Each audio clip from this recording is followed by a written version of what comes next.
বিশ্বাস কর ভাই, একই এলাকার ভিতরে 5 জন ছেলে যখন একসাথে বড় হয়, 5 জনের ভাগ্য কিন্তু একরকম থাকে না।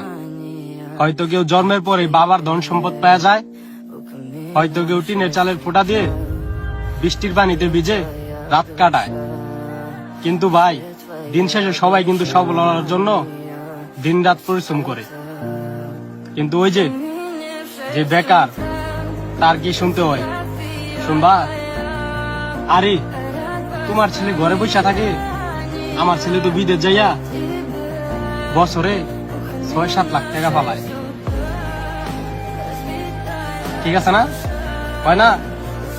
এলাকার পাশে যে আত্মীয় স্বজন থাকে, খোঁচা মারি না, যাদের খায়া দেওয়ার কোনো কাম নাই, তারা এসে এইসব কথা বলে।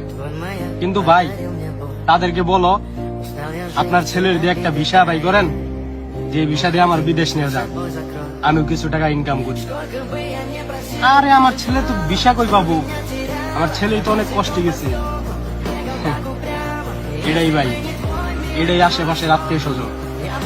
কিন্তু ভাই, যদি একবার দেখে যে তুমি উপরে চড়ে যাইতেছো, তোমার নিচে নামানোর জন্য লাগিয়ে থাকবো। কিন্তু তুমি যখন নিচে থাকবা, তখন তোমার উপরে তো বানিয়ে কেউ হবো না।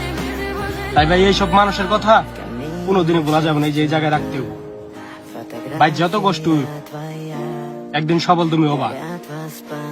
একটা জিনিস সবসময় মনের ভিতর রাখবা, যেটা বাবা করে নাই ওটা তুমি করবা। ঠিক আছে? ওটা তোমার দেবো। যে মানুষগুলো এই যে কথা বলতেছে না, এই কথাগুলা এই দিক দিয়ে শুনে এই দিক দিয়ে বাই করে দিলে হইব না। এই যে এখানে রাখতে হইব, বুঝছো? এই কথার জবাব দিতে হইব, আর তুমি দিবা। মনে রাখো, আল্লাহ সবার জন্য, আল্লাহ কাউরেই ছাড় দেয় না।